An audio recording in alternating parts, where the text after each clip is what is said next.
मैंने आपको एक बार ट्रेनिंग में एक बात बताई थी कि जब इनको कोई आदमी निपटाना होता है और जो कि खास तौर पे इनकी बात या तो मान नहीं रहा होता या फिर इनका कोई मतलब इनका कोई राजदार होता है, उसको जब इनको निपटाना होता है तो ये सीधे सीधे आदमी को नहीं निपटाते हैं। या तो कोई इस तरह का इंजेक्शन लगाते हैं जब यानी कि या तो इस तरह का इंजेक्शन लगाते हैं कि आदमी को पैरालिसिस आए तो उस मीटिंग के पर्टिकुलर मीटिंग के 2 दिन बाद या 24 घंटे बाद आए। भाई जैसे आज रात की मीटिंग थी, रात को किसी ने सुई चुभो दी, अगले दिन दोपहर को उसको हार्ट अटैक या पैरालिसिस आ जाएगा और बंदा खत्म हो जाएगा, पता भी नहीं चलेगा। या फिर वो रोड रेस दिखाते हैं कि रोड पर किसी की गाड़ी टकराई, गुस्सा हुआ, गुस्सा होकर के उन्होंने लड़ाई करी और लड़ाई में गुंडे आ गए और उन्होंने चोट मार दी और इस तरह से चोट लग गई। या फिर वो इस तरह से निपटाते हैं कि कोई पूरा का पूरा प्लेन क्रैश हो जाए। मतलब ये मैंने आपको उस ट्रेनिंग में बताई थी, क्योंकि अगर एक व्यक्ति को निपटाएंगे तो शक हो जाएगा कि यार इस आदमी को क्यों निपटाया है और इस आदमी को मतलब क्यों एक तरह से असैसिनेट किया गया है। क्या इसके पास कोई पुराना राज आपके पास है क्या, या इसके पास है, या कोई इसके पास कुछ ऐसा था जो कि अगर पोल खुल जाए तो खतरनाक हो सकता है। इसीलिए वो इस तरह के काम करते हैं कि पूरी की पूरा काफिला उड़े या पूरी गाड़ी उड़े, तो बहुत सारे लोग उसके साथ भी जाएं, कोई आतंकी हमला दिखा दिया जाए या प्लेन क्रैश दिखा दिया जाए, तो इस तरह की चीजें होती हैं। और मुझे सोचने पर मजबूर कर दिया इस पूरी की पूरी घटनाक्रम ने। जैसे ही प्लेन क्रैश हुआ तो मैंने कहा कि यार पायलट कोई नौसिखिया था क्या? पता चलता है कि नहीं, पायलट के पास तो 1100 घंटे उड़ाने का एक्सपीरियंस था, तो कोई नया भी नहीं था, कोई आतंकी घटना थी नहीं, सब कुछ सही था। तो क्या ये अपने आप से अचानक से ये एक्सीडेंट हो गया? तो मैं सोच रहा था कि ऐसा कैसे हो सकता है कि एक बिल्डिंग को जाकर के जहाज टकरा जाए। मतलब वो कह रहे हैं कि बिल्डिंग बीच में आ गई और जहाज उससे टकरा गया। बोइंग 787 के लेवल का जहाज है। अहमदाबाद में जो प्लेन क्रैश हुआ है, मेंटल हॉस्पिटल में जो मेघानी नगर में है, उस एरिया में जाकर के वो गिरा है और टोटल लगभग 250 यात्री उसके अंदर हैं, 250 लोग हैं। यात्री ही 242 हैं, तो 8-10 लोग तो उसके अंदर क्रू मेंबर्स भी होंगे। मतलब ये हुआ कि उस पूरे जहाज में करीब 250 लोग हैं।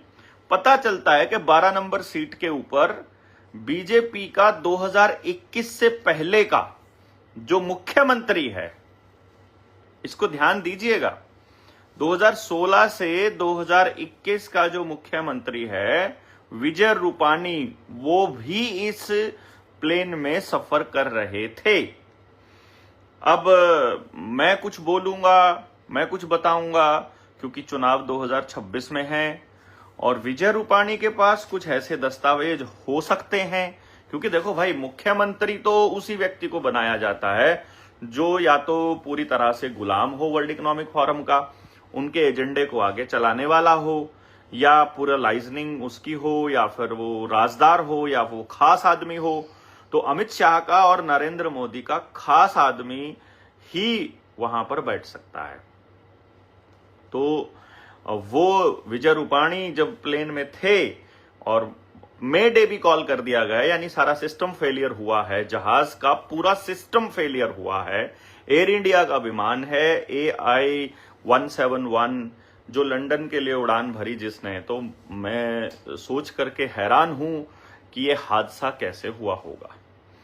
अब आप इसमें थोड़ा सा दिमाग लगाइएगा और खबरों के ऊपर यदि आपकी नजर दौड़ाने की आपको आदत है या आप नजरें दौड़ाएंगे तो आपको खबरें किस तरह की आएंगी, मैं आपको पहले से ही एक रूटीन बता देता हूं। क्योंकि जहाज जो अभी अभी हादसा हुआ है और हादसे के बाद में खबरें आती हैं, तो सबसे पहले तो वहां आसपास में सिक्योरिटी के मेजर्स को ध्यान में रखते हुए सारा का सारा एरिया सील कर दिया जाएगा और किसी की भी आना जाना जो है बंद कर दिया जाएगा।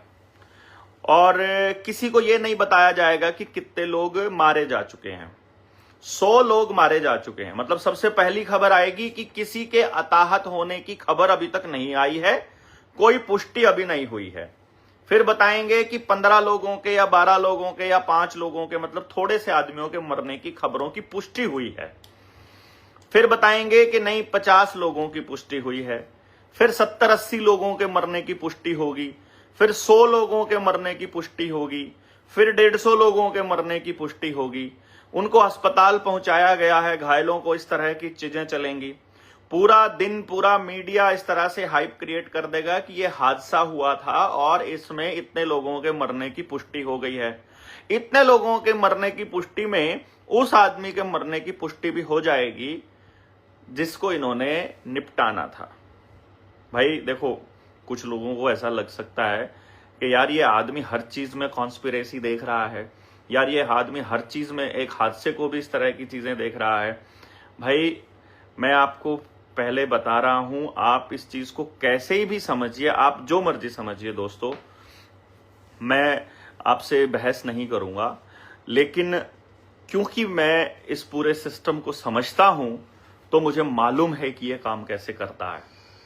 आप सब लोगों से गुजारिश रहेगी कि आप खबरों का पोस्टमार्टम करते रहिए और देखिएगा, क्योंकि अमित शाह निकल चुका है, वो वहीं था, वो आसपास ही था, कहीं वडोदरा या वडनगर या कहीं ऐसी जगह पर वो था। वहां से वो अहमदाबाद के लिए निकल चुका है। कुछ ही देर में वो अहमदाबाद में होगा और वो पुष्टि करके नरेंद्र मोदी को बताएगा कि जिस काम के लिए हमने काम शुरू किया था वो काम हो चुका है। बाकी वो घायलों की स्थिति का भी जायजा लेगा, हादसे की भी जानकारी लेगा, घायलों से मिलने अस्पताल भी जाएगा। कोई काम बचा होगा तो उस काम को पूरा भी करेगा। मैं ये नहीं कह रहा हूं कि कोई जिंदा बचा होगा तो उसको निपटा करके वो आएगा, मैं ऐसा बिल्कुल नहीं बोल रहा हूं। कहीं आप लोग ये सोच रहे हो कि मैं किसी सरकार के आदमी के ऊपर आरोप लगा रहा हूं कि इन लोगों ने विजय रूपाणी को निपटाने के लिए सब किया। मैं ऐसा बिल्कुल भी नहीं कर रहा हूं, क्योंकि राष्ट्रीय सुरक्षा का मामला है। मैं ऐसी कोई बात बोलूंगा तो पुलिस वाले उठा करके ले जाएंगे, तो मैं ऐसी बात बोलूंगा तो लोग भी पागल कहेंगे और हो सकता है कि ये चीज झूठ भी निकले। तो इसलिए मैं ऐसी कोई बात आपके सामने नहीं कहूंगा जिससे कि क्रेडिबिलिटी अपनी खत्म हो, जिससे कि कोई बात अपनी इस तरह की निकल के आए। तो इसके 2 कारण हो सकते हैं। अगर ये हादसा सचमुच हादसा हुआ है तो फिर तो भाई मतलब देखिए, फिर तो एक आम नागरिक होने के नाते हम सब लोगों का ये फर्ज है कि हम दुआ करें कि अधिक से अधिक लोग जो हैं वो सुरक्षित निकलें और जो घायल हैं उनको जरूरी जो है एक सहायता मिले, और जो मृत लोग हैं उनको मतलब उनको सहायता मिले, जितने भी उनके परिवार वालों को हिम्मत दे परमात्मा, उनकी आत्मा को शांति दे कि इस दुख की घड़ी में उनको ये दर्द सहन करने की ताकत दे।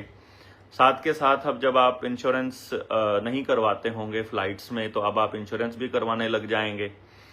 1-2 हादसा करने के बाद में, 1-2 चीजें होने के बाद ही तो आप लोग उसके लिए चलते हो ना। और जो नागरिक उड्डयन मंत्रालय है उसको भी अपने नए नियम बनाने में आसानी होगी कि अब से हादसों को ध्यान में रखते हुए अब तुमको ये सब भी करना पड़ेगा, साथ में ये वेरिफिकेशंस भी करानी पड़ेंगी, ये सब भी जरूरी है।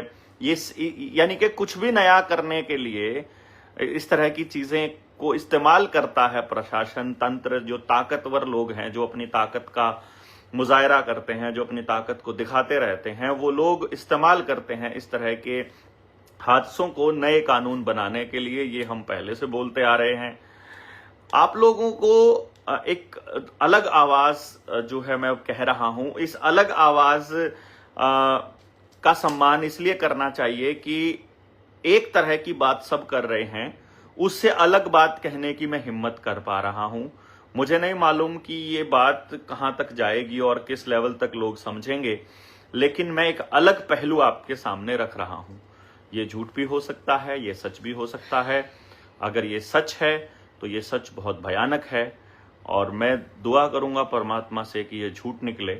लेकिन अभी तक की इस यात्रा में पिछले 5-6 साल से जो लोग जानते हैं, या पिछले 8-10 साल से जो लोग जानते हैं, या जो अभी पिछले 3-4 साल से लोग जानने लगे हैं, ऐसे मामलों में बहुत कम चांस रहता है कि मेरी बात गलत रही हो, और उसकी जानकारी लोगों तक हम लोग कोशिश करते हैं कि सही पहुंचाई जाए। हमारा मकसद समाज को गलत दिशा में लेकर जाने का बिल्कुल भी नहीं है, लेकिन तस्वीर के एक दूसरे पहलू को मैं आपके सामने रख रहा हूं। आप देखिएगा कि आप इसको कैसे रखते हैं। लेकिन मुझे इतना पता है कि राफेल की जानकारी रखने वाला एक भी व्यक्ति आज जिंदा नहीं है। जो जिंदा है वो राजनाथ सिंह है, वो इस टाइम पे रक्षा मंत्री है। सुषमा स्वराज भी चले गए, पानीकर जी थे जो गोवा के मुख्यमंत्री, उनको भी इसी तरह से, मतलब आप देखिएगा अस्पताल में भर्ती होने के महीने भीतर भी वो सब जो है इस संसार को अलविदा कह गए थे।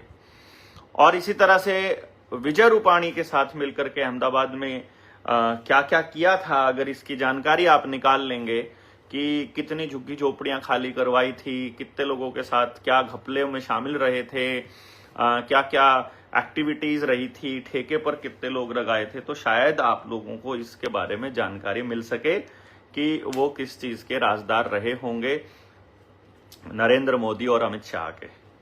बाकी इन लोगों की हिस्ट्री आप सबको पता है कि ये हर चुनाव से पहले कुछ ना कुछ इस तरह का काम करते हैं।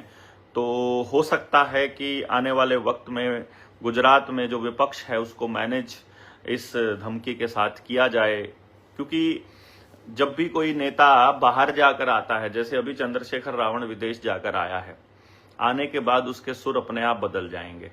उसके सुर पहले वाले नहीं रहेंगे, उसके तेवर पहले वाले नहीं रहेंगे जैसे पहले रहे हैं। तो आप लोग इसको कैसे देखते हैं, कमेंट बॉक्स में जरूर लिखिएगा कि मेरी बातों में कितनी सच हो सकती है।